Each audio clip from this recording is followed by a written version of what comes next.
50幾歲從事清潔工作嘅女士到來我們辦事處，指定要試用我們的 Max 助聽器。醫生告訴女士聽覺神經壞死，導致聽力差。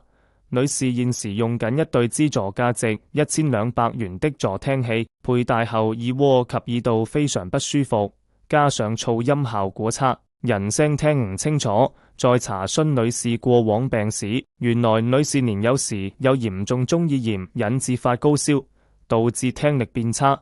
替女士做聽力檢查，發現女士有中耳炎的痕跡，但聽覺神經沒有問題。結果是左右耳中度弱聽，高音聽得很差。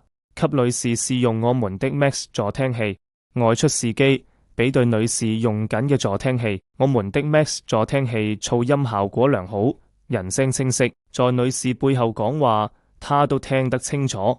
女士馬上決定購買我們這款 Max 助聽器。祝願女士在使用我們這款助聽器後，聽力得以改善，人哋在她背後講嘢，她都聽得清楚。工作順利，身體健康。